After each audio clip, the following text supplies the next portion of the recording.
isn't it the right time to hit the nuclear facilities once and for all? Jesus Christ. Iran is so weak. I appreciate you saying that. They're not weak. They're Bro, what the hell is this guy? Journalists in the building are like, why can't we hit Iran's nukes? You know, I signed a very strong proclamation. That guy's not a journalist. Iran was, in big trouble. That's an when I left. insane person, They were broke. dude. They didn't have money for Hamas.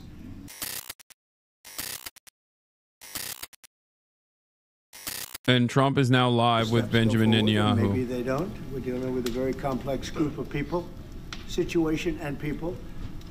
But we have the right man. We have the right leader of Israel. We've been friends for a long time. And we do a great job also. And I think we have a combination that's very unbeatable, actually. Can I ask, what would happen, Mr. President? What would happen, Mr. President? What would happen if you hear? Oh my God, look at him. He's so f***ing happy. Wait a minute. Wait. Where is that person? Where's that person coming from? Come on, go. Mr. You President, go. what would happen if you'll hear from the Israeli side today that they're not willing to go through with the deal to get all the hostages back home and finish the war? We'll see what happens. Whatever happens, we'll be prepared to handle the situation. Are the Saudis demanding a Palestinian state? Mr. President. No. Are the Saudis demanding a Palestinian state? No, they're not. No. Are they demanding a path towards a Palestinian state or any other recognition Everybody's of that demanding one thing. You know what it is? Peace. We want peace. We want people to stop being killed. But everybody's demanding one thing. Very simple, peace. And he wants peace also. Mr. President, do you think it's politically possible in Israel to get this deal done until the end? To get the deal done? Yeah. Sure. I mean, is it Why wouldn't a deal get done? A deal can get done. We'll see what happens. We're dealing with very complicated people. But a deal can absolutely get done. Mr. President, now there's an Israeli strike on Iran. We'll see what happens. President Trump, I want for Prime Minister Netanyahu. We have heard Joe Biden and Donald Trump take credit for the hostage and ceasefire deal. Who do you think deserves more credit? I think President Trump added great force and powerful leadership to this effort. I appreciate it. He sent a very good emissary. He's helped it along. And, you know, I'll just tell you, I'm happy that they're here. And I'm sure the president is happy that they're here. And I would think that's about enough. President Trump, Prime Minister, what about Elizabeth Surkov, the Israeli hostage held in Iraq? What about the Israeli press taking a press conference in Israel and not in Washington? We would love to take a press conference to interview Prime Minister Netanyahu. President Trump. A few more questions. Prime Minister Netanyahu, do you support going forward with this deal and getting all the hostages out? I support getting all the hostages out and meeting all our war goals that include destroying Hamas's military and governing capabilities and making sure that Gaza never poses a threat to Israel again. Are you willing? All three. Are you willing to agree? Are you willing to go together? Are you willing to promise to the families that you do everything to get the hostages out? I think that I should talk to President Trump. So okay. I'll ask, do you agree with Trump's vision of getting all the hostages back home, even if it means to end the war? Well, I'm not sure that you articulated correctly what the president's vision is. You can ask, he can speak for himself. He does that very, very well. I have my own views, 3 goals, not 1, not 2, 3 goals, and I will meet all 3 goals. I think the president can help enormously. He brings fresh thinking. Fresh thinking. Who murdered hundreds of people, who listed their home as the part of the deal? It's a horrible thing. We can't forget it. I'll never forget it, and you can't forget it. They got the right wing. Some people want to put it out of their memory, but we're not going to ever let that happen.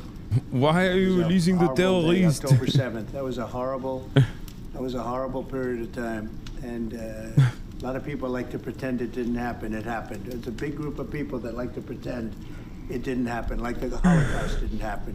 Same mindset. And now we're going to get this thing wrapped up, and we're going to get it done. We're also dealing, I think, very successfully with Russia, Ukraine. We're going to hopefully get that one done at some point in the not-too-distant future. That's a complex problem also.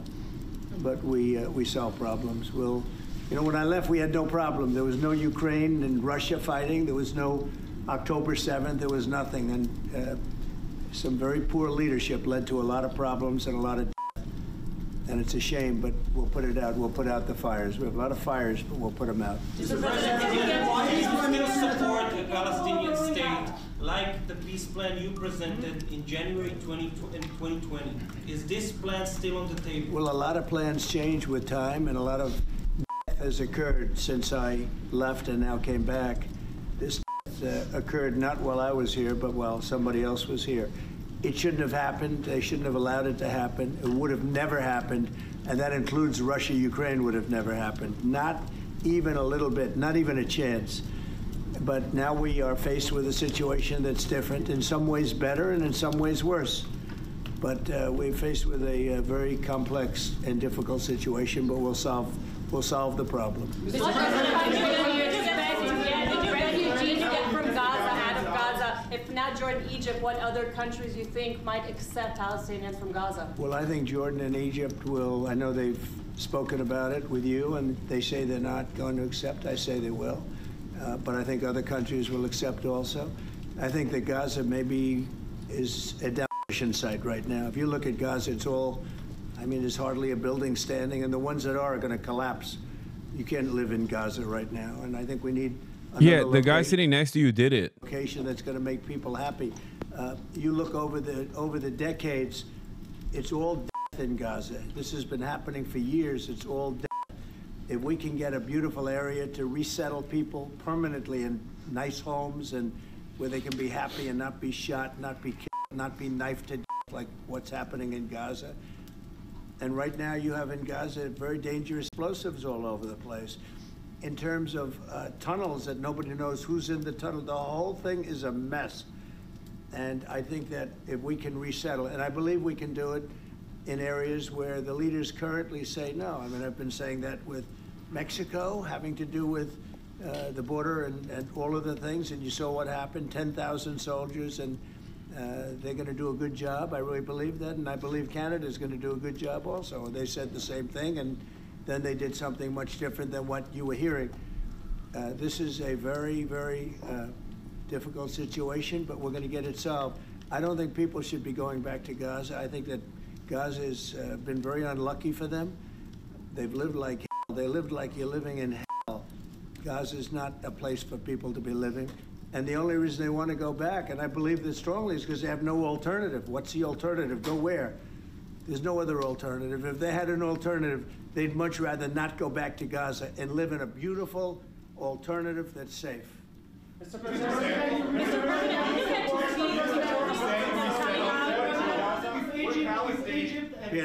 Would Palestinians have the right to return to Gaza if they left while the rebuilding was happening? It would be my hope that we could do something really nice, really good, where they wouldn't want to return.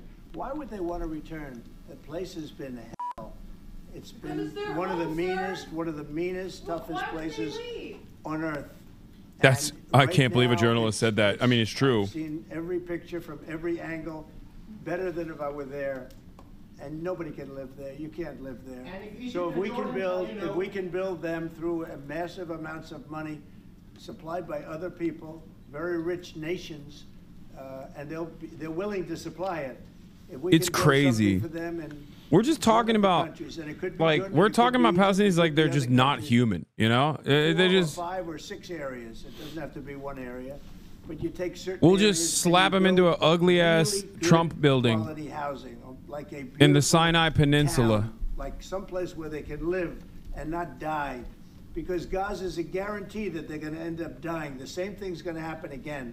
It's happened over and over again. And it's going to happen again as sure as you're standing there, Peter.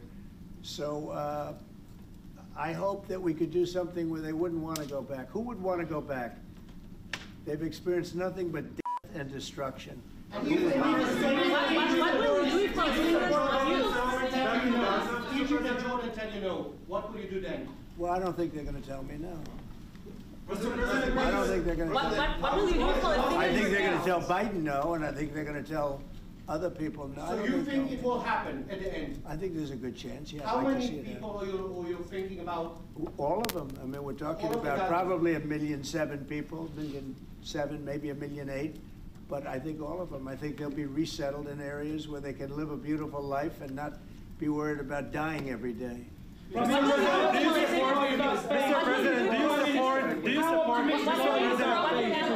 Mr. President, do you support building settlements, Jewish settlements back in Gaza in the next years? Say it. Building settlements, Jewish settlements back in Gaza in the next year. Do you support this idea? I don't see it happening. It's too dangerous for people. Nobody can go there. It's too dangerous. Nobody wants to be there. Warriors don't want to be there. Soldiers don't want to be there. They're like, no, nobody, not even, no settlements. We're just going to keep that space empty. It's going to happen. It'll only be the best way to do it is you go out and you get beautiful, open areas with the sunlight coming through. And No, that's not what I meant. Something I meant nice. building Israeli They are not settlements going to back want in Gaza. They are not going to want to go back to Gaza. Prime Minister Netanyahu, what is your message to the families of the that look at this deal, they're worried that this deal won't go through? What do you say to them at this moment? Same message I said from the beginning of the war. We'll get them out, get them back. We got over 70%, close to 75% of the people who everybody believed will not get out. We got them in successive deals, and most recently with the help of President Trump. We're not going to give up on our other war aims. Hamas is not going to be in Gaza, and we're going to get everyone back. And you would not have. Prime Minister, how optimistic are you about reaching phase 2 of the ceasefire? How optimistic are you about that happening? Well, we're going to try. That's one of the reasons, one of the things we're going to talk about here. And if we, you know, when Israel and the United States work together, and President Trump and I work together, you know, the chances go up a lot. It's when we don't work together, Israel and the United States don't work together, that creates problems. When the other side sees daylight between us, and occasionally in the last few years, to put it mildly, they saw daylight, then it's more difficult. When we cooperate, isn't it the right chances time are to good. eat once and for all? Say it. Now that Iran is so weak, isn't it the right time to hit their nuclear facilities once and for all? Jesus So you say Christ. Iran is so weak. I appreciate you saying that. They're not weak. They're Bro, what the hell is this guy? Journalists in the building are like, why can't we hit Iran's nukes? You know, I signed a very strong proclamation. That guy's not a journalist. Iran was in big trouble. That's an when I left. insane person, They were broke. dude. They didn't have money for Hamas. They didn't have any money for Hezbollah. You had no problem. October 7th could have never happened. When I left, October 7th could have never happened. And frankly, Russia and Ukraine, as I said, could never have happened. They became very strong very fast. They sold massive amounts of oil to China and everybody else who would not buy the oil when I was president, because we said, don't buy the oil. And they became very rich very quickly. But they're not weak. They're not weak. They're strong. Doesn't mean they won't be weak. But you know what? We just don't want them to have a nuclear weapon. They can't have a nuclear The weapon. Prime Minister, sorry, sir, Mr. President, the Prime Minister wants you to strike Iran. That's what he wants. You don't know what he wants. What do you know about anything? Go ahead. But is that option on the table? Yes, please. President Trump, is that option on the table? You're not just talking about Jordan and Egypt. No, could be other places too. So in the Gulf, There are many people that have reached out, many countries, many leaders of countries that have reached out that would like to participate in that. Doesn't have to be Jordan and Egypt, but I think it would be also them. Mr. President, your relationship with Mr. Netanyahu knew ups and downs. How do you describe it right No, now? I think it's mostly ups. Mr. President, what about the Palestinian Authority? Should it rule Gaza? Because Gaza will be empty? What? The Palestinian Authority, can it rule Gaza? What do you think? Well, it's had a pretty hard time, wouldn't you say? I'd say it's had a pretty bad time of it. Mr. President, Qatar has, you've criticized them in the past as a funder of terrorism, so as the Prime Minister. Do you think they're part of the solution or part of a problem moving forward? I think they're trying to help. Qatar Yep. is absolutely trying to help. I know them very well, and they're doing everything they can. Very tough situation, but they are absolutely trying to help. Will you Okay, visit Israel? thank you very much, everybody.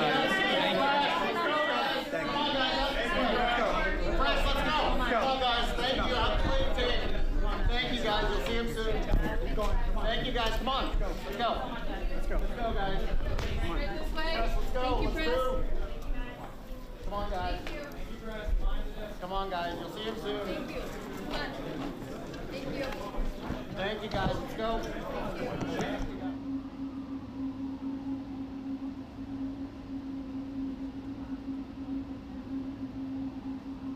Demons always win, dude.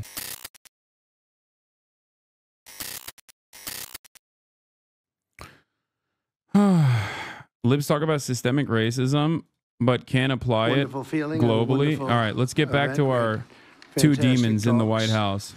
And thank you very much with your staff. He's the first foreign head of state to visit during our administration. And Bibi, I want to say it's an honor to have you with us. Over the past 4 years, the U.S. and the Israeli alliance has been tested more than any time in history. But the bonds of friendship and affection between the American and Israeli people have endured for generations, and they are absolutely unbreakable. They are unbreakable.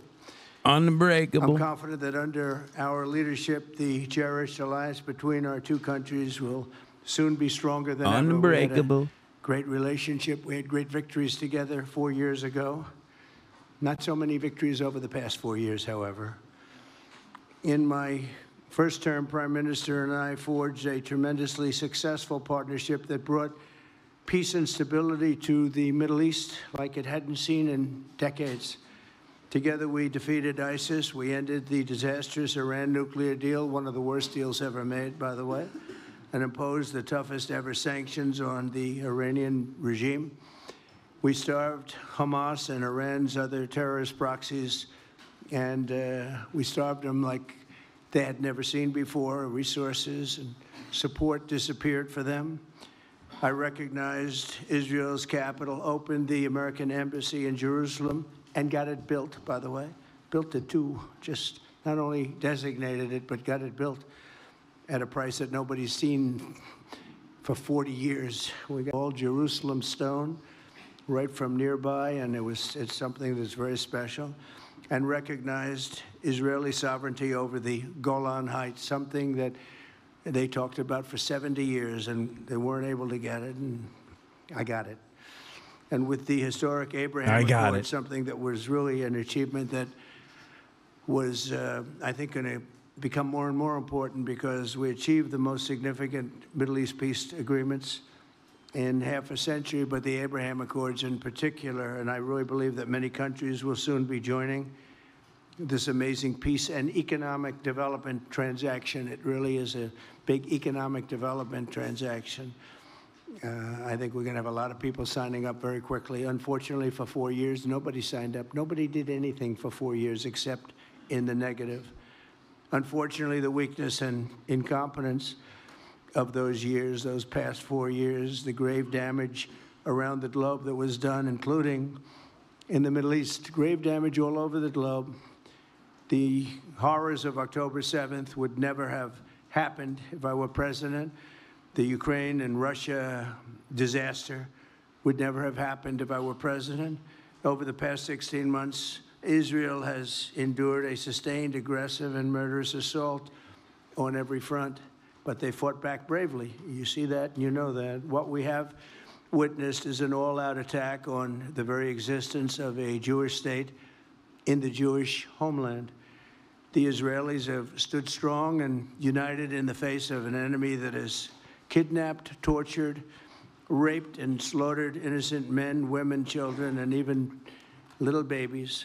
I want to salute the Israeli people for meeting yes, that is a war criminal. Courage and determination and unflinching resolve. They have been strong.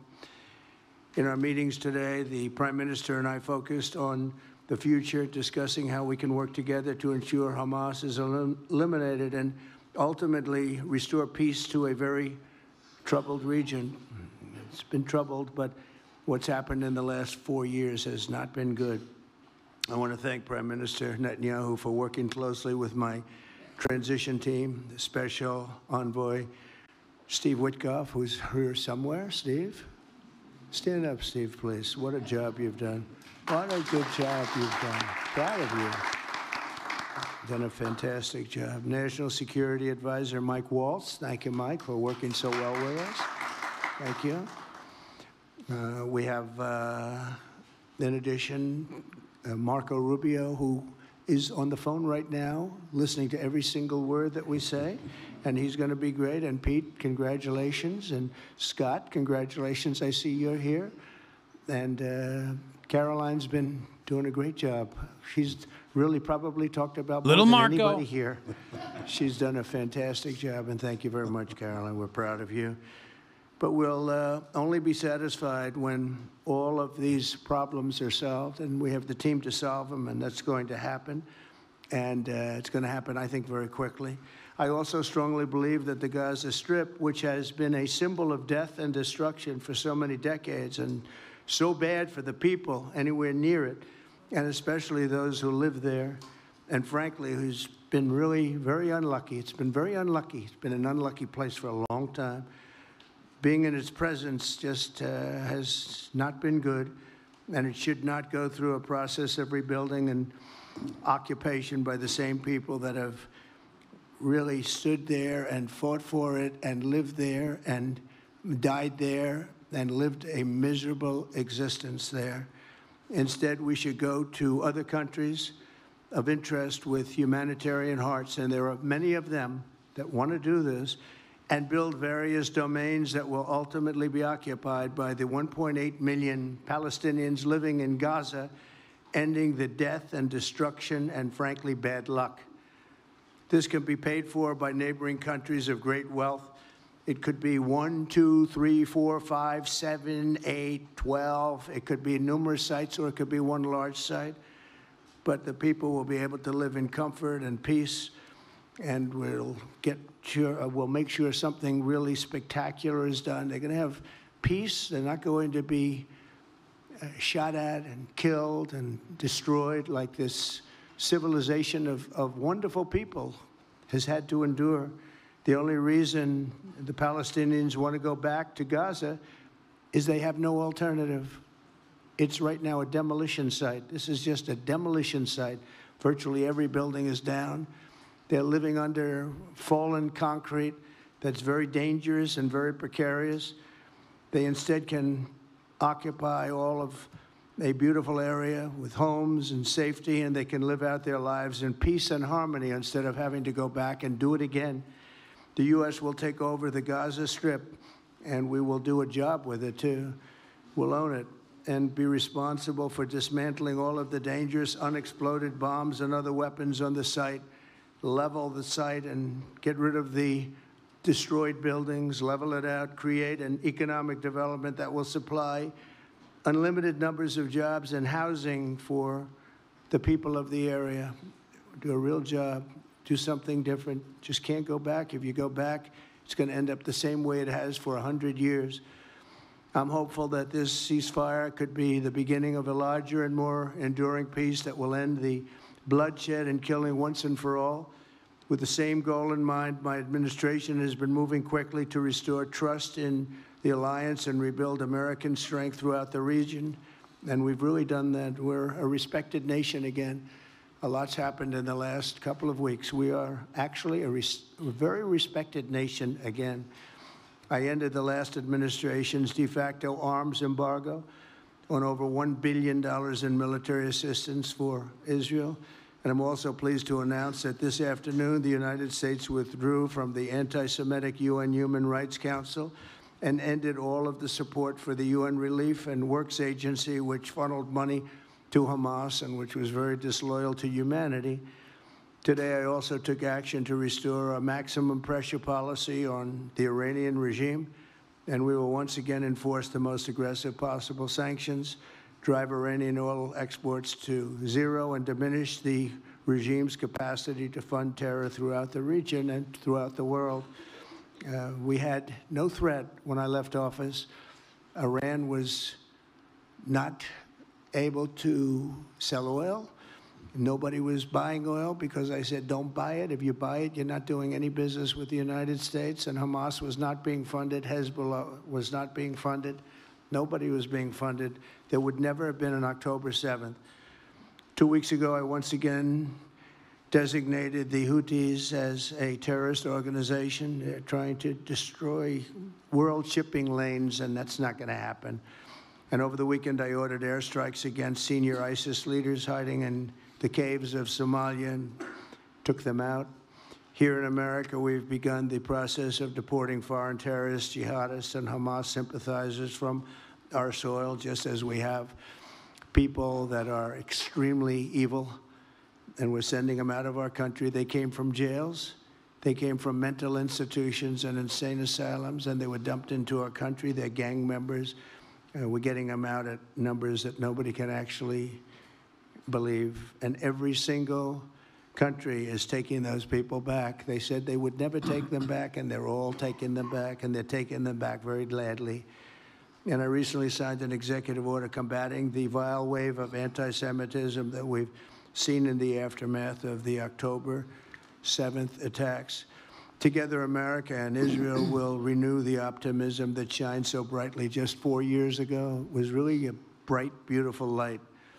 We will restore calm and stability to the region and expand prosperity, opportunity, and hope to our nations and for all people of the Middle East, including the Arab and Muslim nations. Very important. We want the Arab and Muslim nations to have peace and have tranquility and have great lives. I'd like to now invite Prime Minister Netanyahu to say a few words, and we'll take some questions afterwards. Thank you very much. Thank you, Mr. President. I'm honored that you invited me to be the first foreign leader to visit the White House in your second term. This is a testament to your friendship and support for the Jewish state and the Jewish people. I've said this before, I'll say it again. You are the greatest friend Israel has ever had in the White House.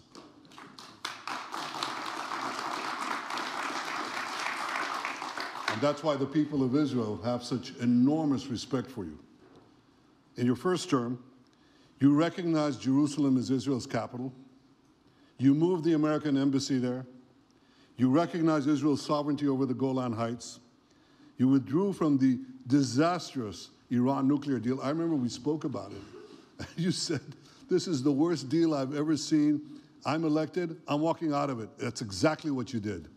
And I think it speaks loudly for just common sense, just looking at things and seeing them as they are. And of course, you also brokered the groundbreaking Abraham Accords in which Israel made peace with 4 Arab states. We did this in 4 months. Nothing happened for a quarter of a century, but in 4 months, we were able, working together under your leadership, to have 4 historic peace accords. And now in the first days of your second term, you picked up right where you left off. Your leadership helped bring our hostages home, among them American citizens. You freed up munitions that have been withheld from Israel. They had been withheld from Israel in the midst of a 7-front war for our existence. And you just freed it. You ended unjust sanctions against law-abiding Israeli citizens. You boldly confronted the scourge of anti-Semitism. You stopped funding, as you just said, international organizations like UNRWA that support and fund. And today, you renewed the maximum pressure campaign against Iran. Ladies and gentlemen, all this in just 2 weeks. Can we imagine where we'll be in 4 years? I can. I know you can, Mr. President. For our part, we in Israel have been pretty busy too. Since the horrendous October 7th attack, we've been fighting our common enemies and changing the face of the Middle East. Oh, On yeah.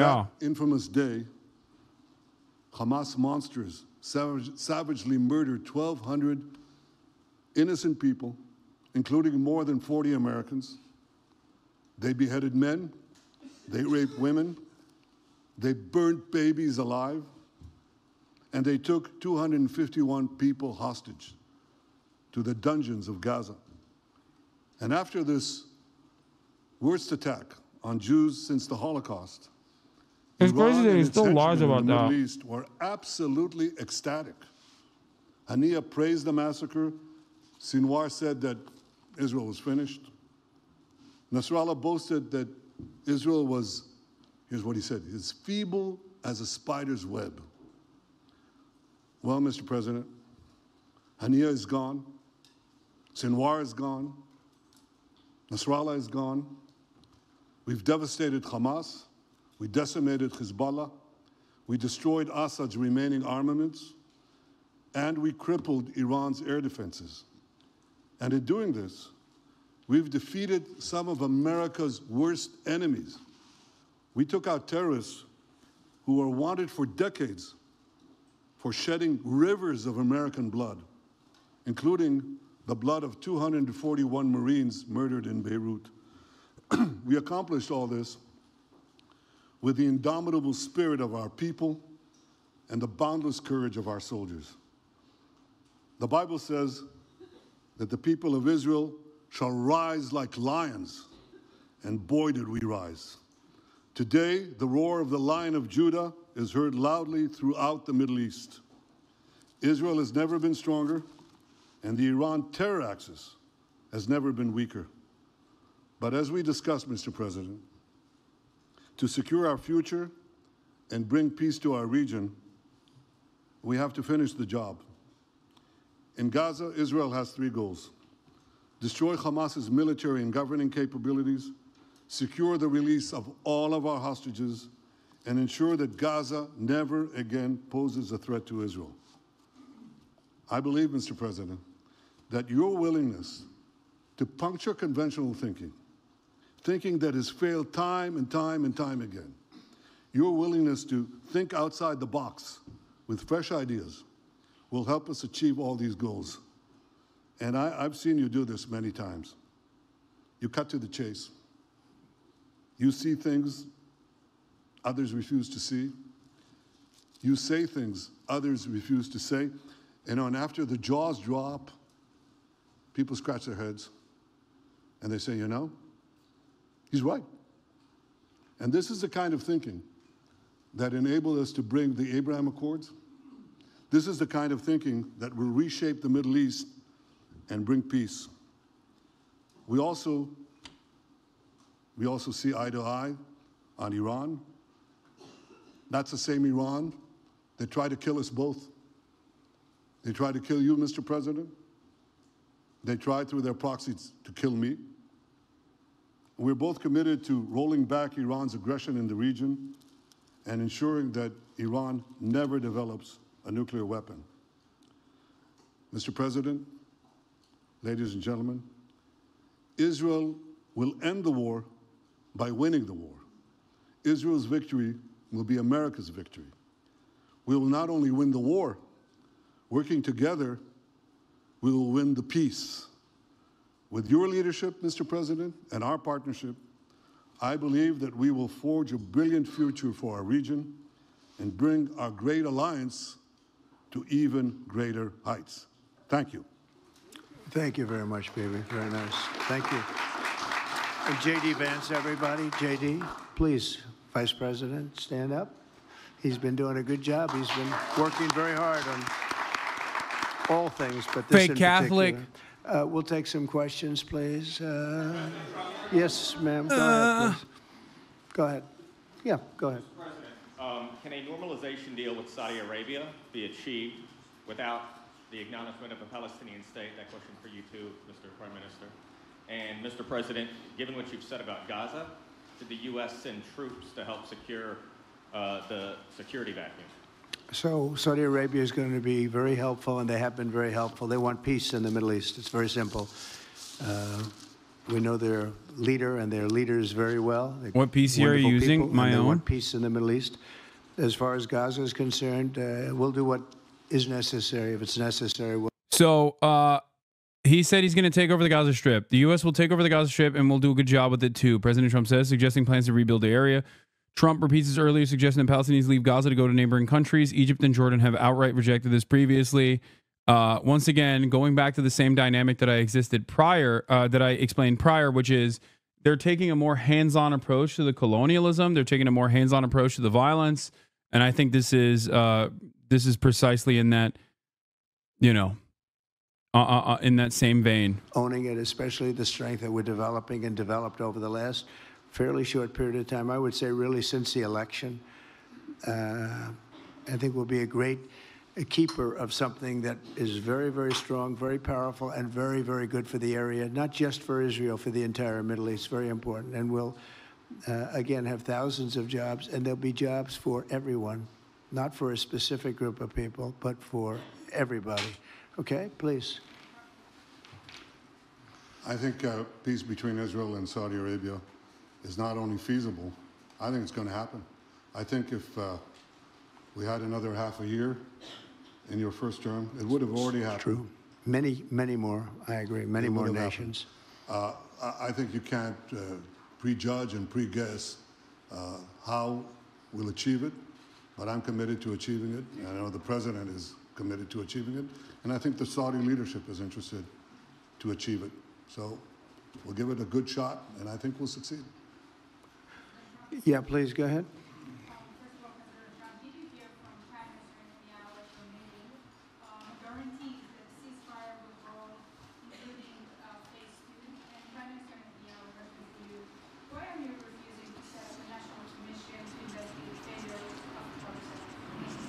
Well, I can't tell you whether or not the ceasefire will hold. We've done, I think, a very masterful job.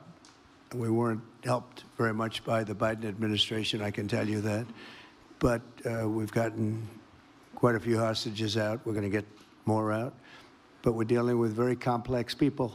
Wait. And we are going to see whether Bro, ask the guy next to you. We want to have more come out. Ask the guy next to you. He's the one who's going to fuck it up. What do you mean? Oh, I can't tell you with confidence if the ceasefire will hold. But they're going to get better. You're next to the guy. And they're going to have a good life. What do you mean? And we hope to get He's as right many there. as Does possible. nobody see Whether him? or not it holds, I don't know. He's We on hope it screen. holds. We hope it holds. I think that at the appropriate time, which I think will enable it, what happens? What were the causes of the failures? By an independent commission that will be accepted by the majority of the people. We don't want it accepted by one half of the people and not the other. I know. He said that it. he's going to take over the Gaza Strip. We should I know. find out exactly what happened. I heard him. Insisting on it. And believe me, it'll surprise a lot of people when it happens. Kelly, go ahead, please.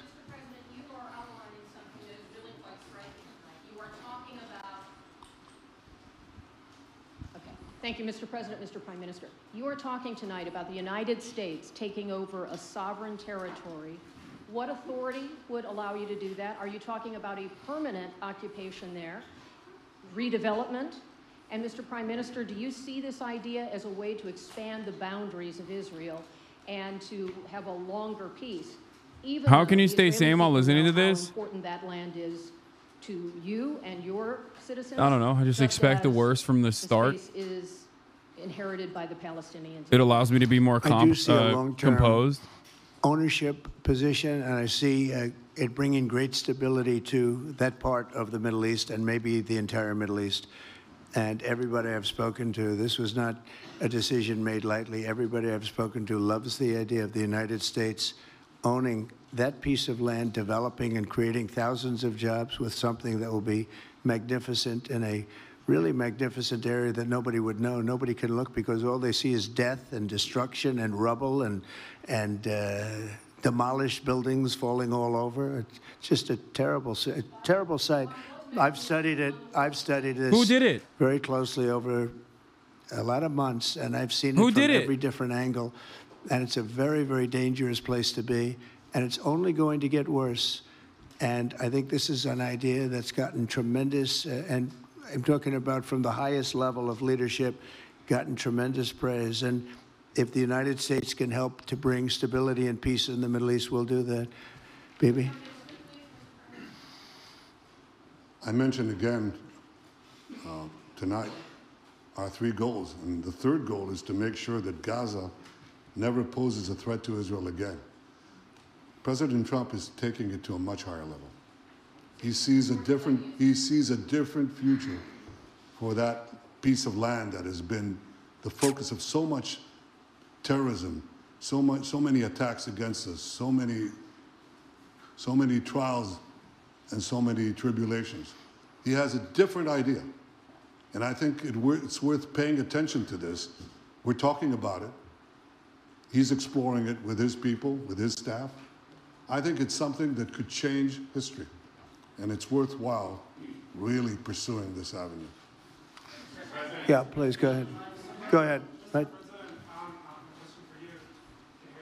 Yeah. So before rebuilding Gaza again, obviously they found all the hostages, and one of them is an American soldier who is alive. How will you be sure that you will take out all the hostages and then rebuild? We're working very hard to get all the hostages. The America word is first out the all, window. and we're working very Chatter. hard. There was never an America first principle. What do you mean? Even the terrorists themselves don't actually yield America first principles at all. America first is just pure marketing so that you can put profits first. You can put war first. You can put profiteers that want to rebuild Gaza first, and then the real estate developers that come in afterwards. If we don't, it will just It's capitalism first, make always us, and forever. Somewhat more violent, I will tell you that, because they would have broken their word. Mr. Witkoff and his entire group have been working 24 hours around the clock, and they want them out, and promises have been made to them, and we'll see whether or not those promises will be kept. But we want all the hostages, that's right. How much time do you think it will take? A month? Do you support, Mr. President, do you support Israeli sovereignty in Judea and Samaria, areas which many believe is the biblical homeland of the Jewish people? That's a great question, man. That's totally. Many of your representatives, you're represented very well, and people do like the idea, but we haven't taken a position on it yet. But we will be we'll be making an announcement probably on that very specific topic over the next 4 weeks. Go ahead, please. Holy fuck. You just said that you think all the Palestinians should be relocated to other countries. Does that mean that you do not support a two-state solution? It doesn't mean anything about a two-state or one state or any other state.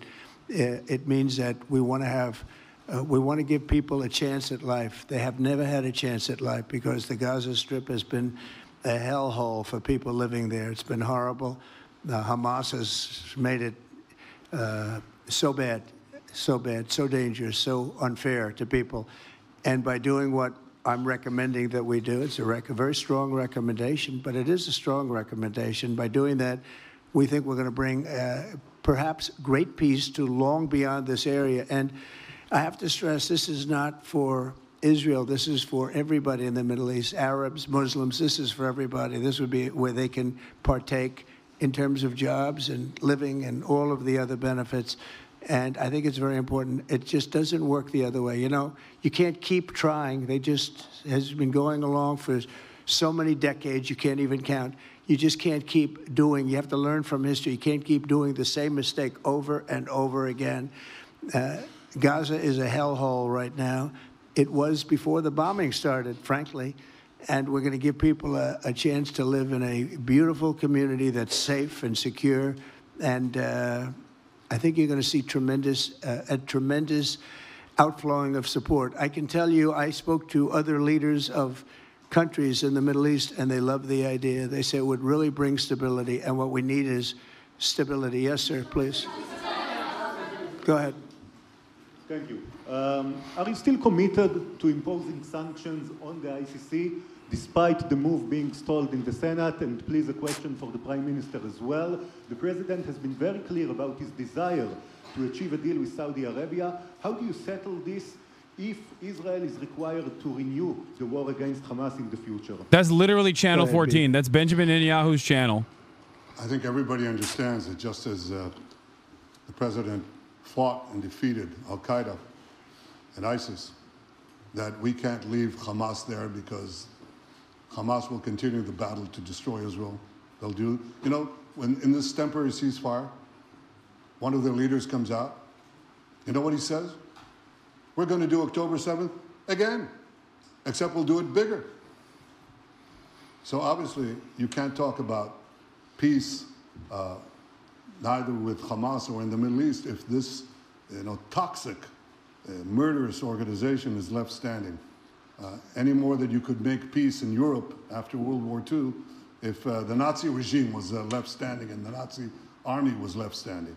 You want a That different did future, happen, you by the gotta way. knock out the people But who want you to guys are destroy also you and closer to destroy the Nazis peace. in this That's what we're gonna situation. do. Israel is the I Nazis in think this that will equation. also usher For the in, record. actually, the peace with Make Saudi no Arabia mistake. and with others, and I think there will be others too. Yes, ma'am. Go ahead. Not only did the United States of America do that already, Do you have any plan to change Afghanistan situation? Are you able to recognize Taliban? Because I'm an Afghan journalist, Afghan suffered woman. Any comment about Afghanistan? What's your future plan for Afghan people, especially Afghanistan? I have a little hard time understanding you. Where are you from? Oh. Actually, it's a beautiful voice and a beautiful accent. The only problem is I can't understand a word you're saying. But, Oh but my I just say God. this. Oh good my luck. God. Live in peace. Go ahead, please. That's okay. Yeah, please. Prime Minister, you said earlier today that it was tough for you to implement these sanctions on Iran, but you did indicate that you were willing to negotiate with them. What would that look like, and are you in conversations with them? And the same for the Prime Minister, sir. I hated doing it. I want Iran to be peaceful and successful. I hated doing it. I did it once before, and we brought them down to a level where they were unable to give any money. They had to survive themselves, and they had no money. They were essentially broke, and they had no money for, as I said, Hezbollah. They had no money for Hamas. They had no money for any form of terror. The 28, if you call it, the 28 sites of terror. the chatter saying Israel cannot be Nazi, you should tell that to Benjamin Netanyahu. You know, tell him to stop being a Nazi then. Then, and I hate to do it just as much now. And I say this, and I say this to Iran, who's listening very intently. I would love to be able to make a great deal, a deal where you can get on with your lives and you'll do wonderfully. You'll do wonderfully. Incredible people, industrious, beautiful, just an unbelievable group of people in Iran. And I know them well, have many friends from Iran and many friends that are Americans from Iran, and they're very proud of Iran. But I hated to do it, just so you understand. And I hope we're going to be able to do something so that it doesn't end up in a very catastrophic situation. I don't want to see that happen. I really want to see peace, and I hope that we're able to do that. They cannot have a nuclear weapon. It's very simple. I'm not putting restrictions. They cannot have one thing. They cannot have a nuclear weapon. And if I think that they will have a nuclear weapon, despite what I just said, I think that's going to be very unfortunate for them. If, on the other hand, they can convince us that they won't, and I hope they can. It's very easy to do. It's actually very easy to do. I think they're going to have an unbelievable future. Yeah, please, sir, go ahead. Thank you, Mr. President. You just laid out your plan for Gaza. Yes. Can you lay out your plan for Ukraine and also... For Ukraine? For Ukraine, yes. You consider yourself a strong leader. You blamed your predecessor for letting Russia to take over Ukraine. Will you demand from Putin to get out of Ukraine, from sovereign territory of Ukraine? So we're dealing right now in the subject. I don't want to spend a lot of time because we're here for another reason, but we are having very good talks, very constructive talks on Ukraine. And we are talking to the Russians. We're talking to the Ukrainian leadership. It would have never happened. That would have never happened. It should have never happened. I get reports every week, the number of soldiers, mostly soldiers now. The cities have been largely demolished. You talk about a very sad sight to see. We talk Gaza. Well, many of these cities look as bad as Gaza and worse, what's happened to them. And I want to see that end. And I want to see it end for one simple reason, the life of young people being absolutely obliterated on both sides. You probably have 700,000 Ukrainian soldiers dead, 800,000, maybe more Russian soldiers dead. It's very flat land, and the only thing that's going to stop a bullet is a human body. In this case, usually soldiers. And the numbers are staggering when you hear the real numbers in Ukraine, what the numbers are. And this doesn't include the cities that have been demolished and all of the people that were killed. So I want to see it stopped. We're having very good talking about Ukraine in this way immediately after, even though Trump does exercise a level of empathy towards Russia that definitely doesn't exist for the Palestinians is such an obvious, glaringly obvious hypocrisy. To just be like, oh, it's really devastating for Ukrainian cities. Like, meanwhile, it's just like, it is a human tragedy, and we're going to try very hard to stop it. Yeah, please. Like, is he going to tell the Ukrainians to move?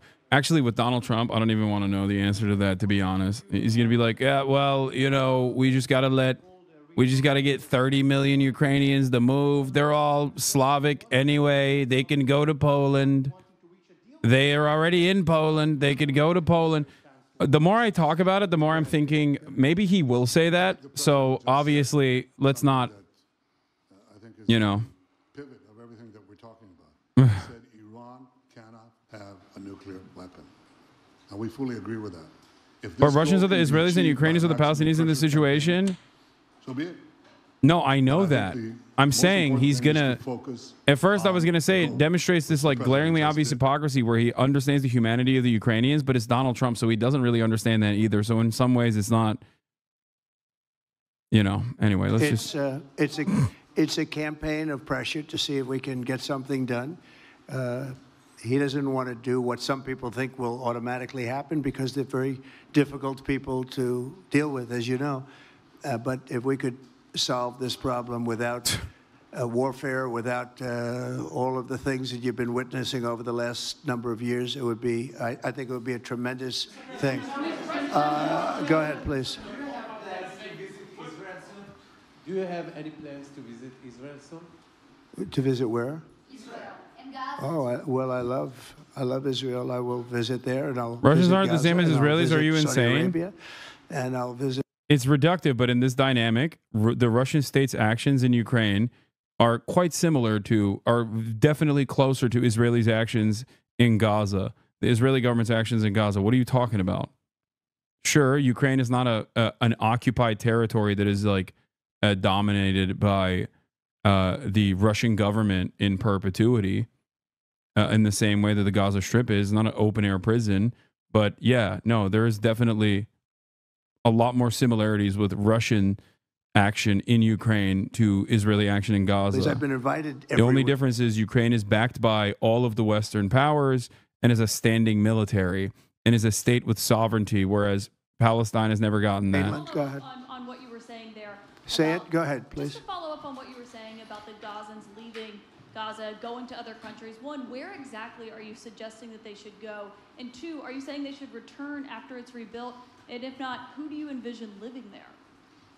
I envision a world, people living there, the world's people. I think you'll make that into an international, unbelievable place. I think the potential in the Gaza Strip is unbelievable. And I think the entire world, representatives from all over the world will be there, and they'll live there. Palestinians also. Palestinians will live there. Many people will live there. But they've tried the other, and they've tried it for decades and decades and decades. It's not going to work. It didn't Look at Netanyahu's face when Trump talks about permanent ethnic displacement. He can't even stop himself from smirking. You know, you just can't let it keep repeating itself. We have an opportunity to do something that could be phenomenal. And I don't want to be cute. I don't want to be a wise guy, but the Riviera of the Middle East, this could be something that could be so bad. This could be so magnificent. But more importantly than that is the people that have been absolutely destroyed that live there now can live in peace in a much better situation because they're living in hell. And those people will now be able to live in peace. We'll make sure that it's done world class. It'll be wonderful for the people. Palestinians mostly we're talking about. And I have a feeling that despite them saying no, I have a feeling that the king in Jordan and that the general president, but that the general in Egypt will open their hearts and will give us the kind of land that we need to get this done. And people can live in harmony and in peace. Thank you all very much. Thank you. Thank you very much. Thank you.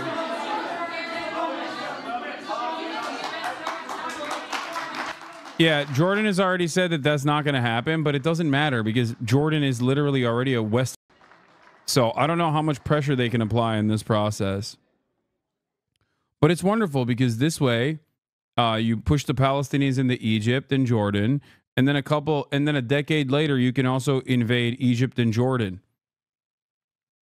You know, saying security threats exist. This way, Israel can maintain its Greater Israel project.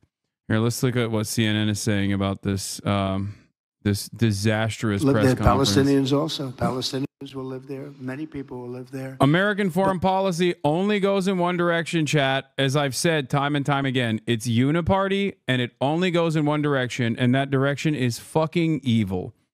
Okay? What a lot of Americans, or what a lot of the people in charge right now fail to comprehend here, is that the forcible ethnic displacement of 1.8 million Palestinians in broad daylight to Egypt and Jordan will not only destabilize these countries, right? It will create a gigantic problem in terms of instability for these nations, because every single person under the rulership of Sisi or under the rulership of the Jordanian king recognizes right from wrong and will create unimaginable chaos in the region. Okay. Same with Saudi Arabia. Why do you think MBS still says, hey, I love the nukes. I love you, Donald Trump. You are my guy. Okay. I've given you billions of dollars. You're my buddy. You're my buddy in the White House. I'm happy to play ball with you. But having said that, we got to fucking recognize Palestine. Okay. 67 boundaries. MBS has time and time again maintained the position that he thinks Palestinians are annoying, okay? In the simplest terms, Mohammed bin Salman, the king of Saudi Arabia, crown prince of Saudi Arabia, has long maintained the position that he considers the Palestinian plight as a nuisance. But why is he still saying we have to make sure that there is some sort of recognition for Palestinian territory? It's because even in Saudi Arabia, the Saudi public is directly at odds with MBS. Okay? If it were up to MBS, he'd be like, yeah, wipe them out. I don't care. Great. Kill them all. Right?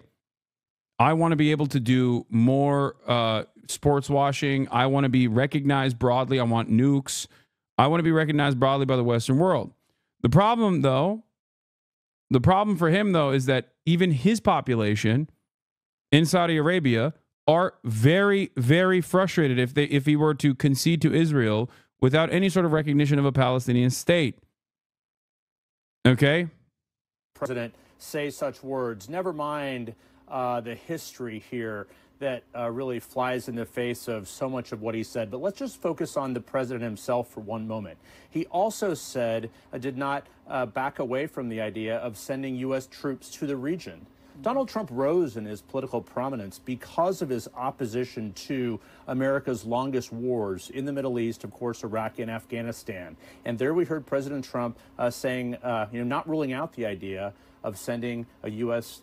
Troops to the region. So that, of course, is one issue. But the whole idea of the U.S. owning that, and he was asked there, under what authority would that happen, answering everyone loves the idea. Yep. And, of course, our own Caitlin Collins asking the question there, what happens sort of when it's rebuilt, and envisioning this USA taking over Gaza, Pog. Dude, that's awesome. I love imagining corn-fed boys from Arkansas going and dying in the Middle East at the behest of our additional state there, Israel. Our military base in the region is far too important for us. So Middle East, awesome, dude. Sick. Okay, good luck. You're going to get your legs blown off. You're going to get your dick blown off. You're going to come back home if you're lucky, and you'll get some of that sweet health care, okay? Lot to look forward to. Pog. Yeah. We're dying. We're dying for Israel, baby. Hell yeah. Fantastic. Man, look at Bibi smiling as he sees his domestic coalition reform comfortably after all of this. As is his political survival is secured. You, me, and so many others have been saying this would happen for more than a year, but it somehow still hits like a truck to see with my own eyes. I just pray the world doesn't look away. I don't know what the world is capable of doing if America has its heart set on permanent occupation and permanent death and destruction in the region. I truly don't know. That's the other side of this process. The only country that can save us is China, and China has its own allegiances with Israel, as I've mentioned time and time again. So I don't know.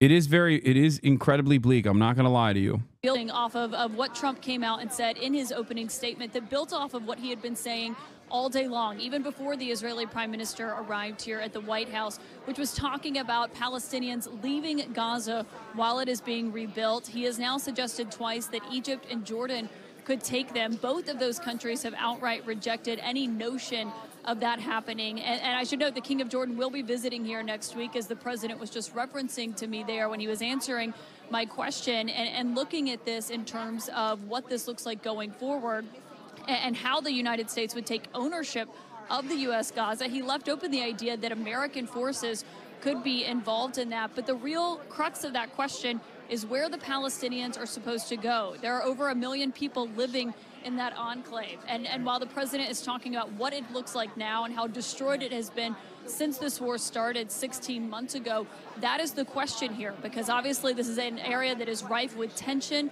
and incredibly sensitive. And what that could look like is a massive question here of what could happen next. And so the president there unable to say where he thinks the Palestinians should go after this, where they would go while Gaza is being rebuilt. He said that they could potentially return to Gaza after that happened. That was the first time that he had suggested that all day long. And obviously is a key question. It is their homeland. It is where the Palestinians live right now. And so the question not just of who is in charge of the Gaza Strip after it would be rebuilt, but clearly you heard the president there essentially viewing this through a real estate lens, saying it could be the Riviera of the Middle East, as he was articulating what this could look like in terms of who lives there and who is in control of it.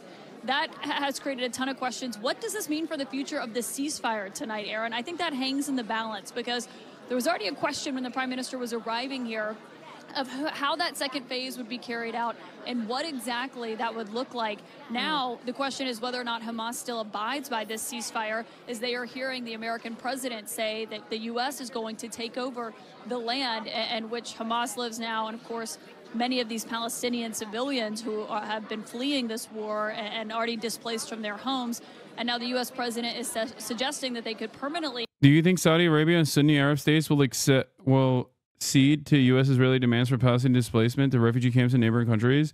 The forcible displacement of 1.8 million is genocide. There is no room for ambiguity or plausible deniability whatsoever. Is so fucked, man. Yeah, but don't you understand? He wants to build a Riviera. They're not even hiding it. Like, they're openly just stating mass ethnic displacement of 1.8 million Palestinians indigenous to the land that have already been displaced once to go to the Gaza Strip, out of the Gaza Strip.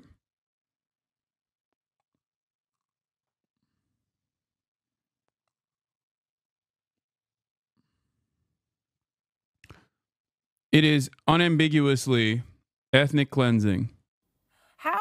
What even would be the reaction within Israel to hear the president of the United States saying what he just said?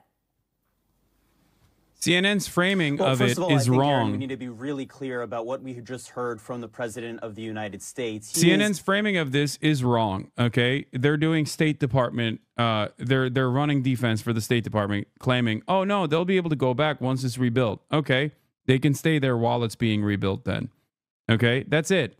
They're there right now. They're living in the fucking rubble. Move them into Israel if you want. If you want a guaranteed return to the Gaza Strip, then you got to move them into Israel. That's the reality, okay?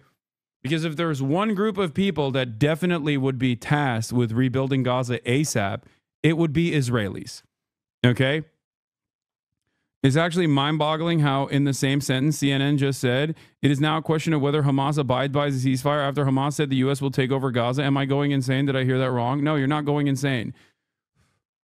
I think this is, it's actually, when you realize that the people that we are talking about, at least in mainstream outlets, are not seen as real human beings, it becomes much clearer how this kind of propaganda can happen.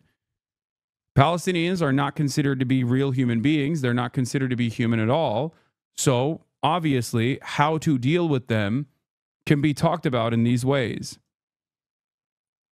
There's no other group of people that you could talk like this about across the board. That's it.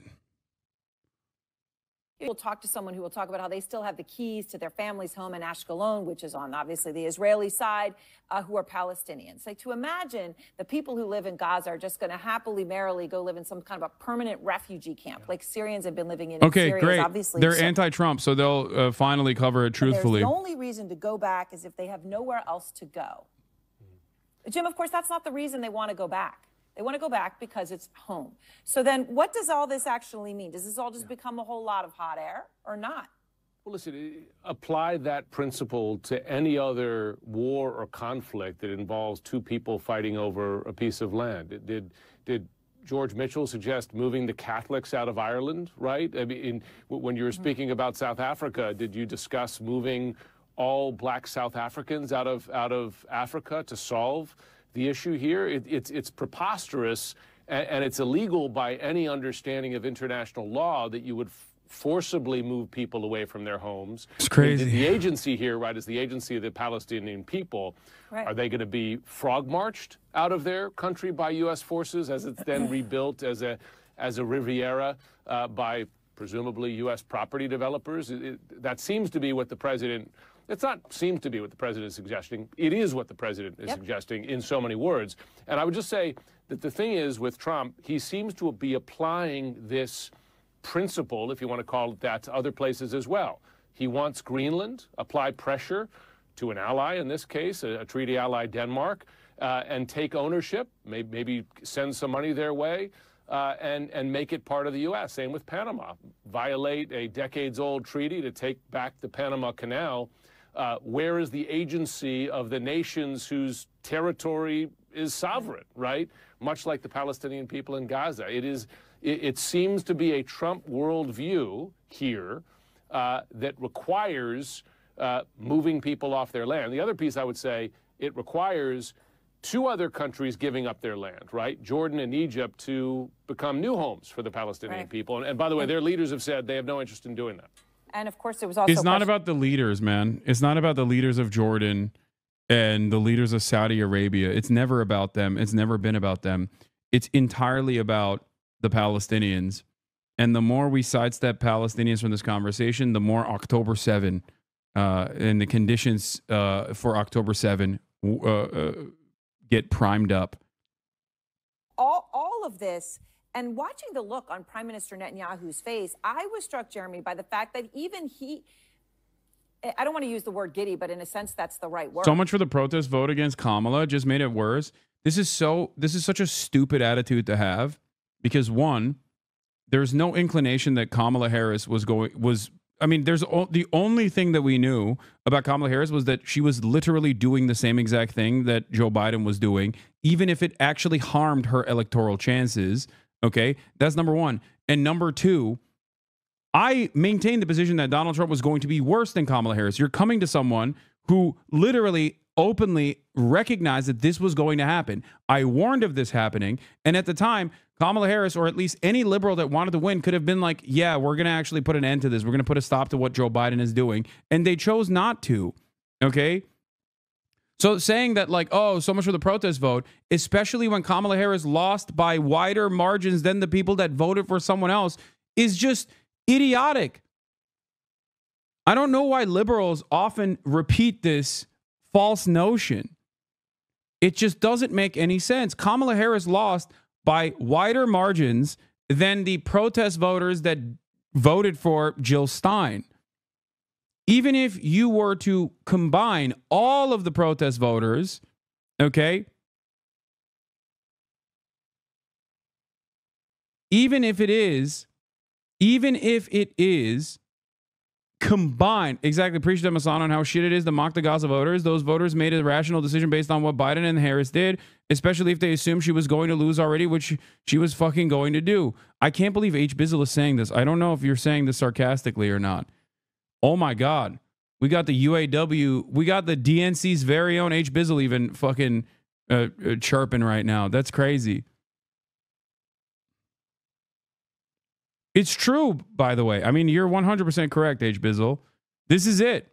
Kamala Harris looked at the electoral map, okay? She looked at the electoral map, recognizing the dangers of a Trump administration, and was woefully incompetent in addressing any of the needs that the American public wanted.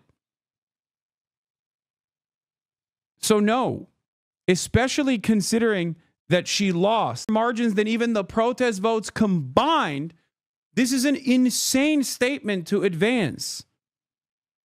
Regardless of the hypothetical reality where Kamala Harris would not be as bad as Donald Trump, which we have no proof for. And even then, I still maintain that position throughout the entire process. I told you that Donald Trump was going to do exactly this shit over and over and over and over again. Okay?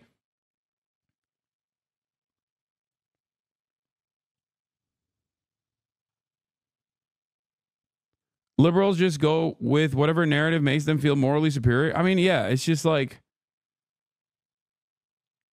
what is insane to me, what is completely and utterly insane to me about all of this is that liberals just choose not to learn any lessons from their failures at all and just want to go back to business as usual politics. Now, they and the party can get away with doing that, but you as a voter shouldn't be doing propaganda for an incompetent party when their incompetence has led to Donald Trump's victory. Okay? You are a voter. You're not a Democratic Party consultant. So why are you running defense for their ineptitude? Why are you rewarding them for their ineptitude? It doesn't make sense. This is the second time that the liberals have lost to Donald Trump.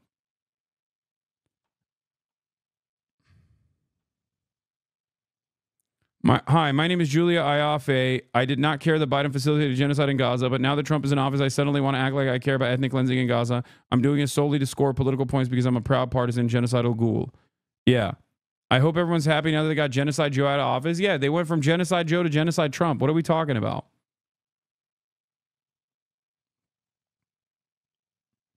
And it wasn't even just about Gaza. Gaza was a key component of the electoral defeat.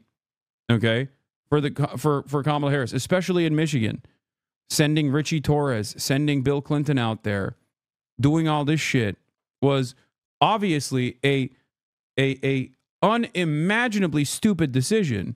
And I know that it was an unimaginably stupid decision because I was there while it was happening, and I kept going, why are they doing this? Why are they doing this?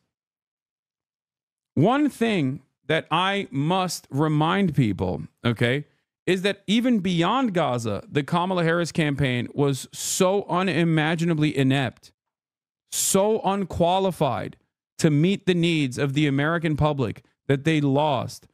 The reason why they lost by incredibly wide margins that you couldn't even make up for the fucking protest votes, if all of them combined, the reason why Kamala Harris lost to the couch and the reason why Kamala Harris lost to people who were just more enthusiastic about voting for Donald Trump was because they did not address the needs. Okay. Gaza was a big factor in this, but Gaza technically, in terms of the Democratic Party's woeful incompetence and their inability to see the electoral map for what it actually was, is a mere demonstration of their attitude across a broad spectrum of issues. This problem is at the heart of the Democratic Party, okay? It's not just Gaza directly, even though Gaza directly played a formative role in this, but it's more so the attitude that they demonstrated in Gaza, in not dealing with these problems that we were causing, that our administration was responsible for.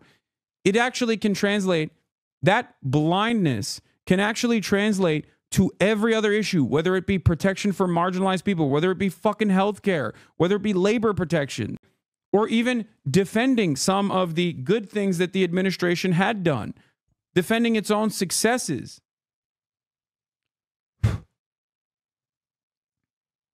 Every part of this process was fundamentally busted. And the proof is in the results. The proof is in the results of this election. It's that simple. You understand what I'm saying? It's not just Gaza. Although Gaza played a major role in this, it's not just Gaza. It's actually a larger spiritual problem within the heart of the Democratic Party.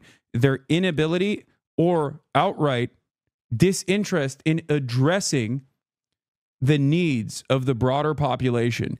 You had hundreds of thousands of people from different walks of life, but especially young people, pour out into the streets on college campuses. And what did the administration do?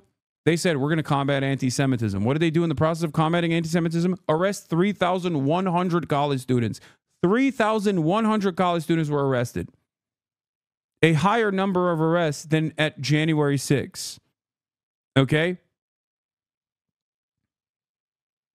Think about that. Think about how insane that is. They sent Richie Torres to Michigan. They sent Bill Clinton to Michigan to talk about Judea and Samaria.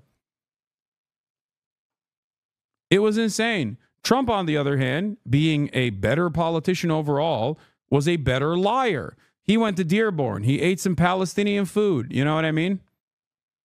And was like, oh, I'm going to fix it. I'm going to fix it. That's it. That's all it took. The very fact that the Democrats lost on this issue, the very fact that the Democrats lost on this issue to the Muslim ban guy is insane.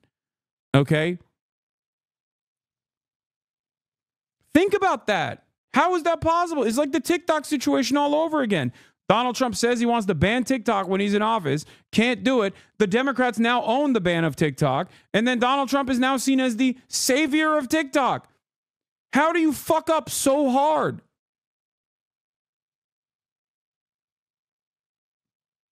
It's like, I don't think you can throw this hard if you tried to deliberately throw. I feel like they're carefully designing the American political duopoly in a way where they are like purposely coming across as the most incompetent party imaginable.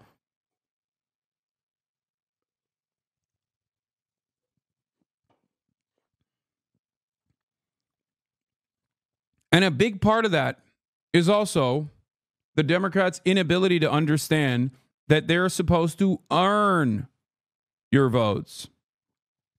So now, in an effort to do propaganda for that principle that, oh, well, you fucked up, you should have voted for us, this is what they're going to do. They're going to say, oh, I hope you're happy with your protest vote that we didn't even fucking want. We openly said we did not want your vote, and people didn't vote for us, even though the margins were literally larger than the protest votes. Okay, we're still going to act like the protest votes would have mattered.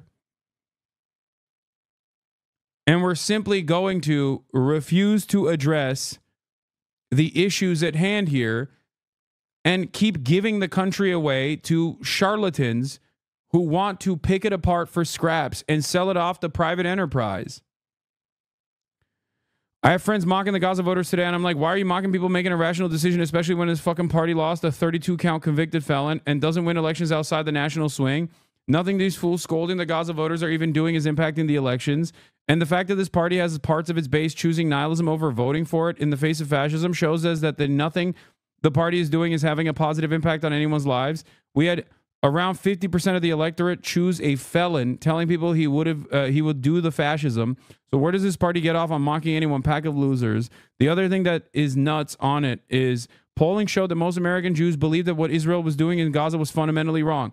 So this kowtowing to fucking donors in Gaza is nuts. Once again, out of touch rich fucks steering American politics completely off the rails. Yeah. There were so many different polls conducted on this. Okay? There were so many different polls conducted on the Gaza issue and the broad reception, okay, of the American voter base. You had 74% of Republicans, or 60% of Republicans, sorry, saying that they want a ceasefire in Gaza. They want to make Israel stop. Think about that. much larger numbers of independents and almost damn near the entirety of the voter base for the Democratic Party. Okay?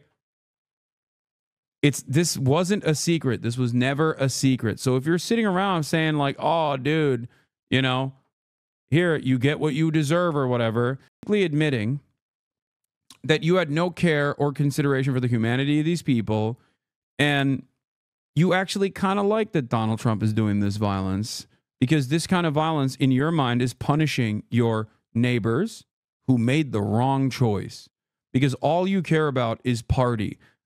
Okay? Party over anything else. Partisanship over anything else, especially ironic considering that if you're not a part of the party structure, then this party doesn't even care about you. It's crazy. So no, I will never support mass deportations, no matter how many Latinos voted for Donald Trump, okay?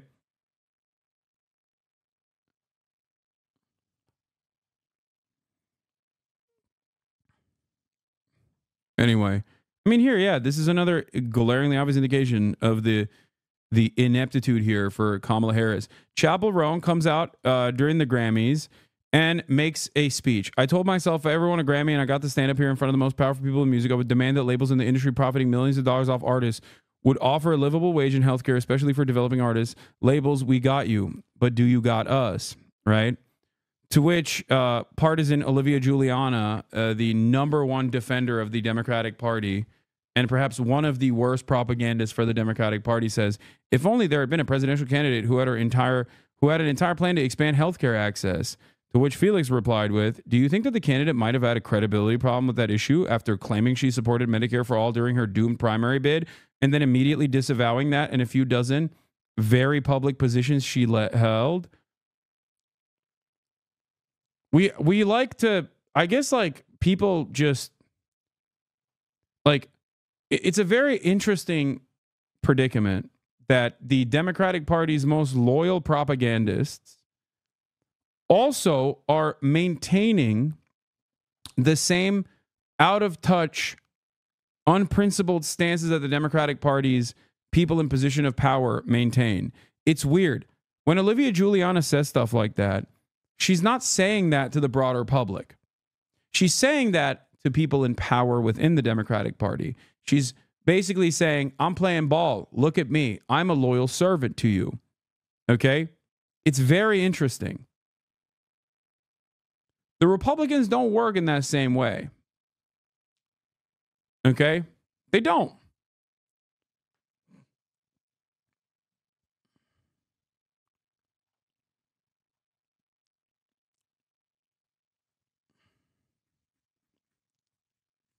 If your call to action as a party year over year is always going to be, hey, vote for us or else the other side is worse, over and over again, making harm reduction arguments over and over again, okay? Harm reduction is theoretically correct.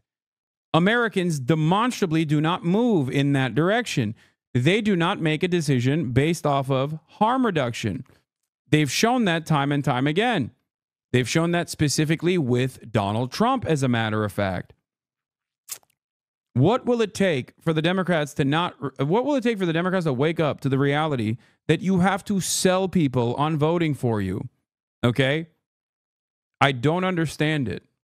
They get this in every other facet of existence, okay? They understand it. Americans are so capitalist brain that they understand this concept on marketing and its importance when it comes to purchasing commodities, right? There's no world in which you could be like, well, buy us because the alternative is so much worse. It's fucking stupid. You can't constantly go back on your first principles and then expect the American public to not look at that and go, well, you guys are fucking hypocrites then. You can't say Donald Trump is Hitler and then turn around and shake hands with him. You can't say Donald Trump's border policy is racist and then turn around and advocate for that same border policy while simultaneously saying Donald Trump is actually playing the role of a hurdle in front of reasonable border policy that we want to implement. You can't do that Because when you do that, people look at that and go, oh, so you're admitting that that was a problem and you were just fucking lying to us 8 years ago. Either you're lying to us now or you were lying to us 8 years ago when you said this was racist. Okay? It's a terrible situation to be in. Like, on its simplest terms, I'm not even talking about like the impact of the policy at this point. I'm simply talking about how this reads when you go back, when you flip-flop like this on a number of different issues.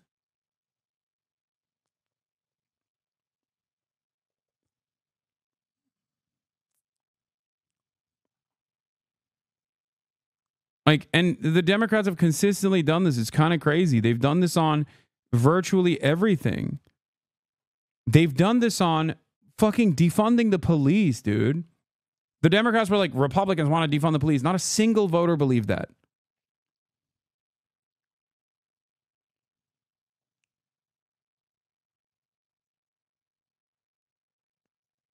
What do you mean the Republicans don't work in the same way? Is this not what Trumpism was all about? Did they not have people on Fox News speaking directly to Trump or Trumpism? No. The people on Fox News are communicating the desires of the broader public to Trump, at least when the election is happening. They are talking to Trump directly, but they're actually talking to Trump directly to communicate the desires of the broader public to Trump. Republicans are afraid of their base. Democrats run away from their base. The Democrats disdain their base. Do you understand? This is a key issue here. And there's obviously some structural reasons as to why this is permissible for the Republican Party, whereas not allowed for the Democrats. One of the key issues here, of course, is that the Democratic Party, at least on the aesthetic front, is advocating for anti-capitalist measures, right? Things that harm the bottom line of corporations. And if both parties are completely captive to corporate interests, then yeah, it's going to be much more difficult for the Democrats to push forward a comprehensive agenda that will undermine corporate profits. Okay? Democrats can't get away with giving into the needs of their base of support, because the base of support's needs are healthcare. We're talking about the eradication of a massive multi-billion, if not trillion-dollar sector here, if we're talking about for-profit healthcare, right? But Republicans can obviously give their base all the red meat that they want because their base is demanding things that do not disrupt the existing hierarchy. Shitting on marginalized people, whether they be trans or undocumented migrants, is not disruptive to the pre-existing hierarchy because it's technically not disruptive to capital. It's technically not disruptive to capitalism. Okay? There are exceptions to this, of course, when, someone is really, really invested in doing fascism. And we're nearing that disruptive cycle right now with Donald Trump pushing for tariffs. And then also Donald Trump pushing for mass deportation of all undocumented migrants. Tariffs are disruptive to capitalism law? No, I understand. That's why I mentioned it. And guess what? They didn't actually get implemented. They did a pause on it. And the tariffs were not even for... Wait, no, what do you mean? Uh-oh. I'm not yelling at you or anything. I'm saying, yeah, I recognize that.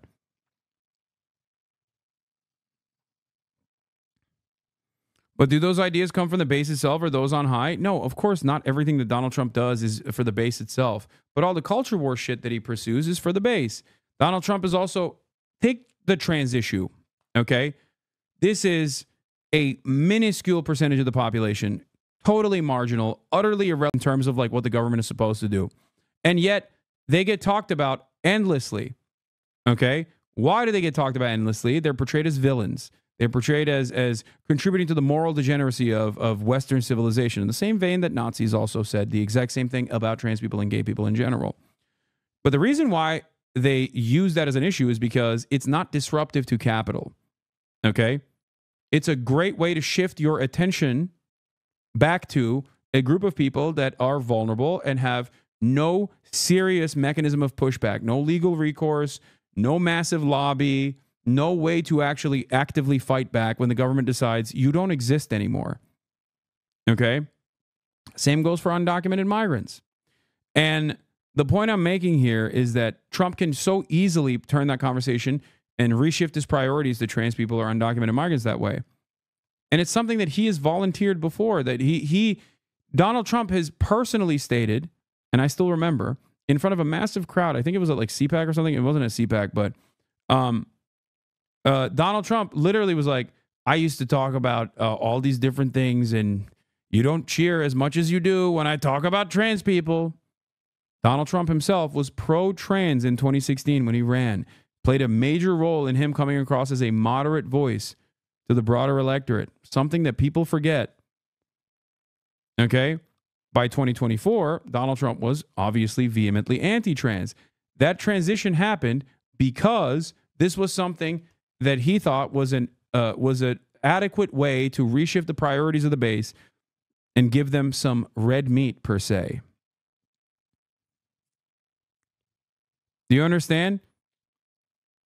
He was never pro-trans. He just pretended. Yeah, no shit. He doesn't care. He's a rich guy. My point is, he's a rich asshole. Of course he doesn't care about any of the fucking issues that he talks about. What are you talking about?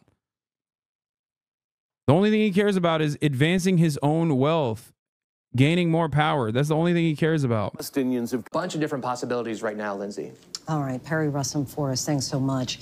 Let's bring in ABC News contributor and former Deputy Assistant Secretary of Defense for the Middle East. Yes, appealing to racism and bigotry is the name of the game, chatters. Yes. Israeli Prime Minister Netanyahu expected that Trump would announce today that the U.S. would take over Gaza?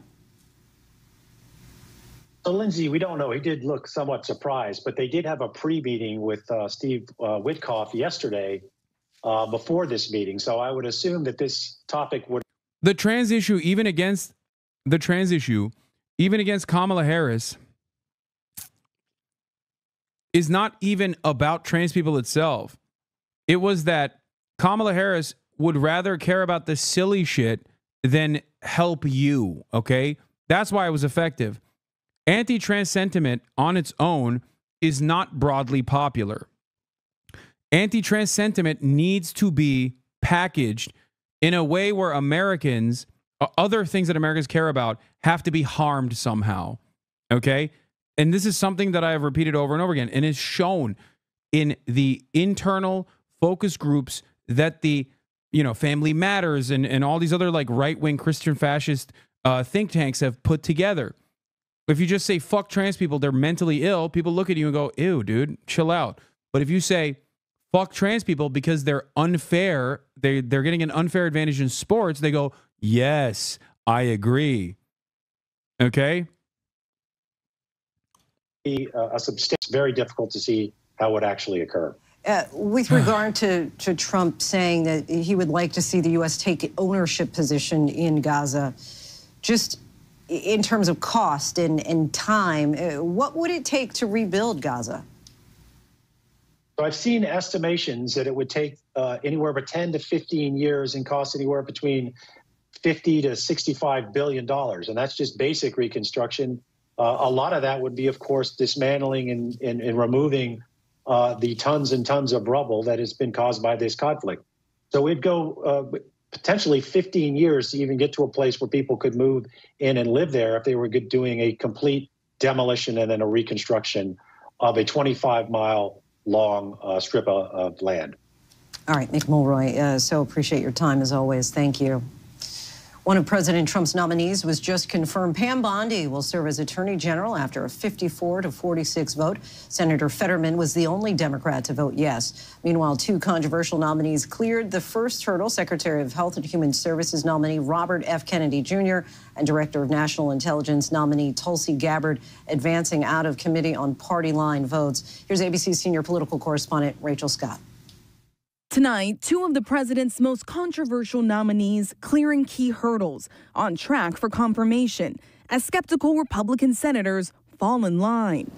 Health Secretary nominee Robert F. Kennedy Jr. winning approval of the Finance Committee after the lone Republican holdout, Bill Cassidy of Louisiana, who is also a doctor, voted yes. Mr. Cassidy. Mr. Cassidy, aye. Cassidy had grilled Kennedy over his years of spreading misinformation about vaccines. The senator acknowledged he was struggling with the nomination.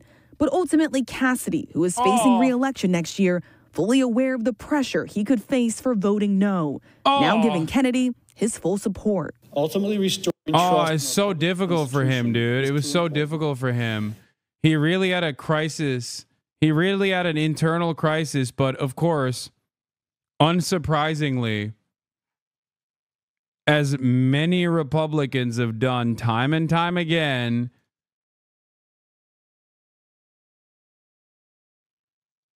Syrian dictator Bashar al-Assad and her refusal to call Edward Snowden a traitor. Gabbard and Kennedy, two disruptors in a team of them. The leading figure, billionaire Elon Musk, who is out to reshape the government itself. His Department of Government Efficiency, staffed largely by young engineers, have brought beds into their government offices. Musk posting on X, working the weekend is a superpower. His team getting access to the Treasury Department's payment system, which processes trillions of dollars of the government's bills and includes the personal information of millions of Americans. Musk then seizing control of USAID, which provides humanitarian assistance around the world, helping an estimated 32 million children suffering malnutrition and bringing food, water, shelter, and health care to victims of natural disasters. USAID's $43 billion budget is a tiny fraction of what the government spends, about 1%. But Musk, who is the world's richest man, posting, "We spent the weekend feeding USAID into the wood chipper." And tonight, sources tell ABC News that the State Department is now starting to evacuate all USAID staff who are on foreign assignments worldwide, some 1,500 to 2,000 people. The goal is to bring all those workers and their families back to the United States by this weekend. I'm telling you right now, their goal with the USAID thing is to just like centralize the control and take out the remaining parts of USAID that was actually good and turn it into a pure mechanism for evil. Okay? There is no world in which these guys go, "Oh, actually, we're done interfering in the affairs of other countries." That's it. Not recognizing that the reason for USAID engaging in these sorts of endeavors that are actually offering medical aid to people that need it, okay, is precisely because it serves a higher purpose, soft power.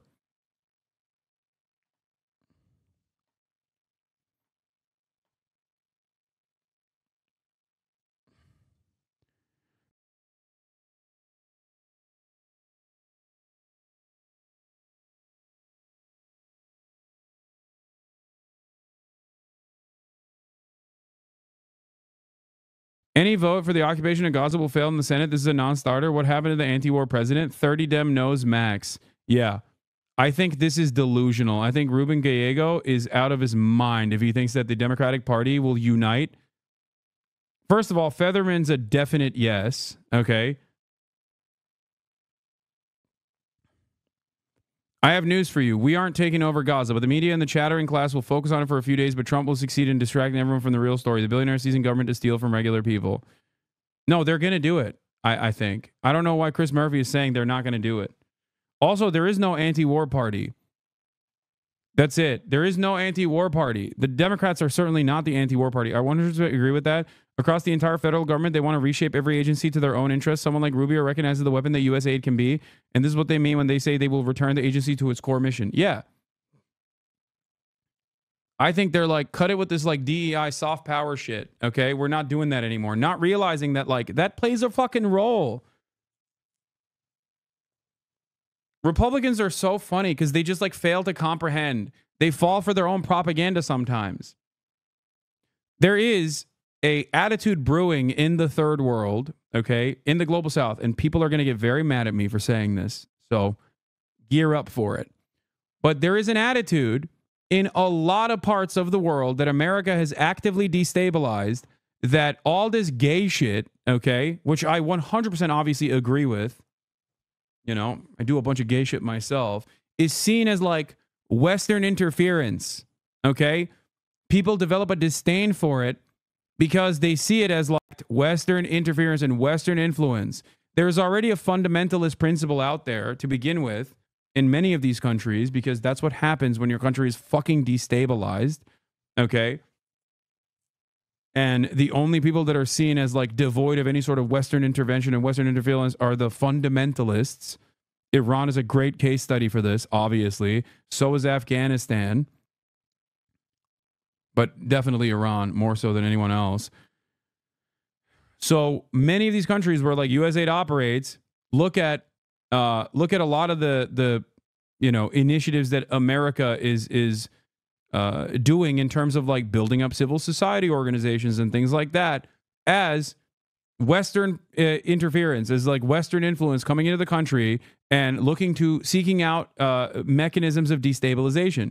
Whether it's correct or not does not matter. This is just the way people view it, okay? If you are a gay person or a trans person living in these countries, you also will seek out the help of these institutions. Understandably so, civil society organizations and whatnot. Okay? So then there's even more disdain for gay and trans people. That disdain already existed. Make no mistake. I'm not saying that these guys like learned to be homophobic because of American intervention or whatever, okay? There's certainly plenty of it already, and it's absolutely represented by the ruling class in these countries, okay? But this gives them propaganda fodder to say, oh, look at all these NGOs, look at all these civil society organizations, all this gay shit is happening because they want the CIA and Western influence to destabilize the country, okay?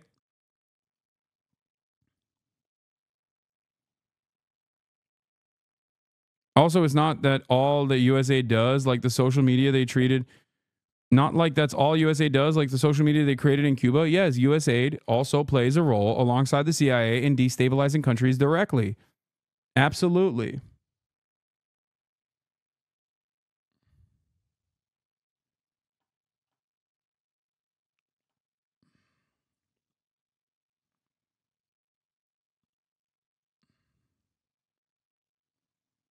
In Iran, they have a term, Garbzadegi, roughly translated to the Westernification for this USAID gay regime change stuff. Now, the irony is, if you want to destabilize a country,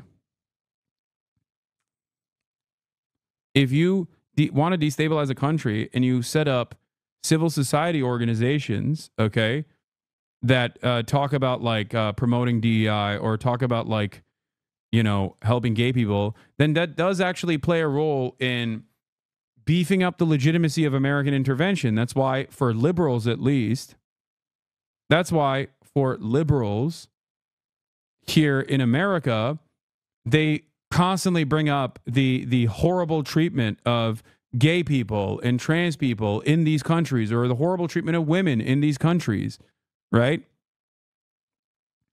Do you understand what I'm saying?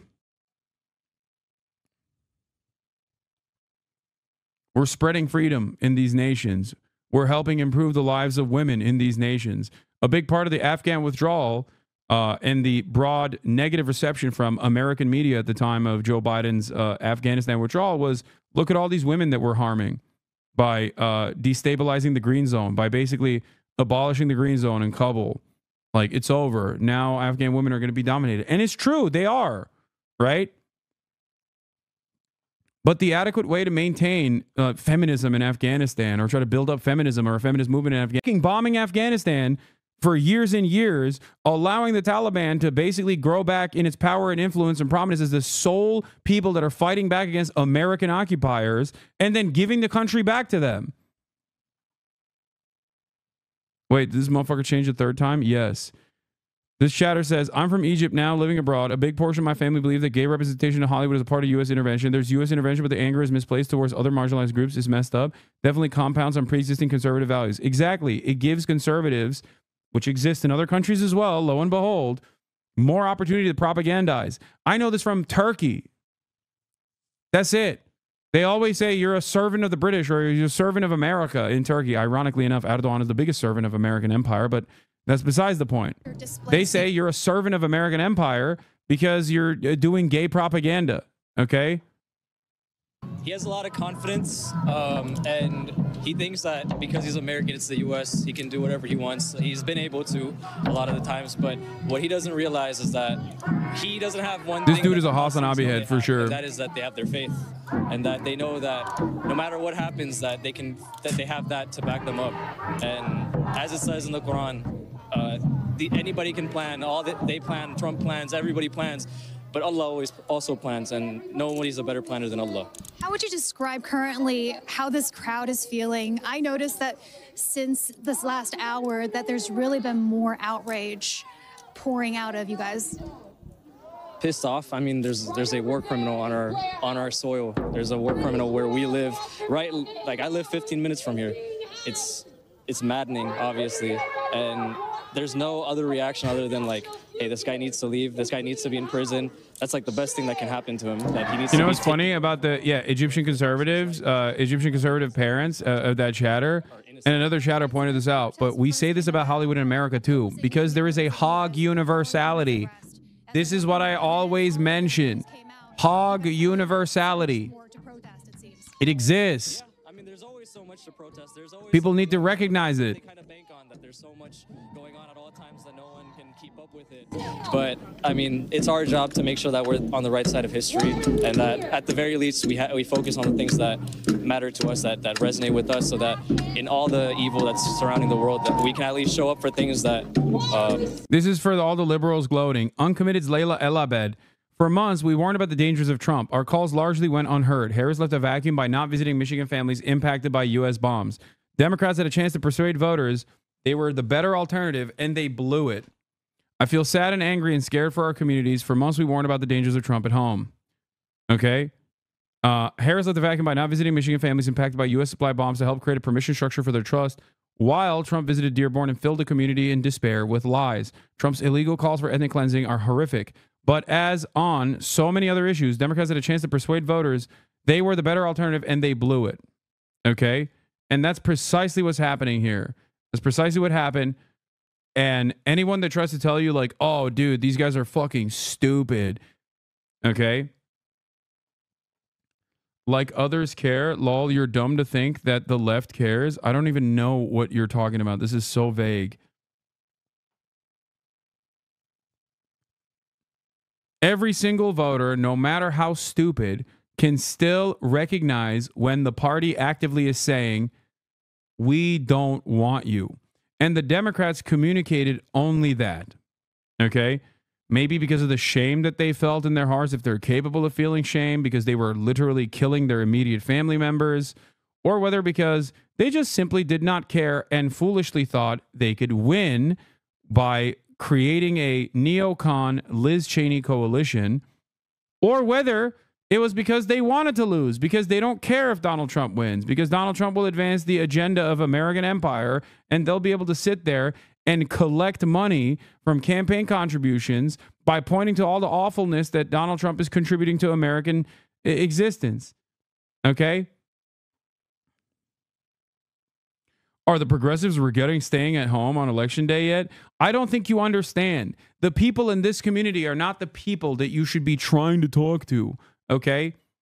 This is a community that is incredibly active in politics, in American politics, and incredibly tuned into American politics. This is a community where many people voted for Kamala Harris in spite of their better judgment. Shut the fuck up. Stop imagining a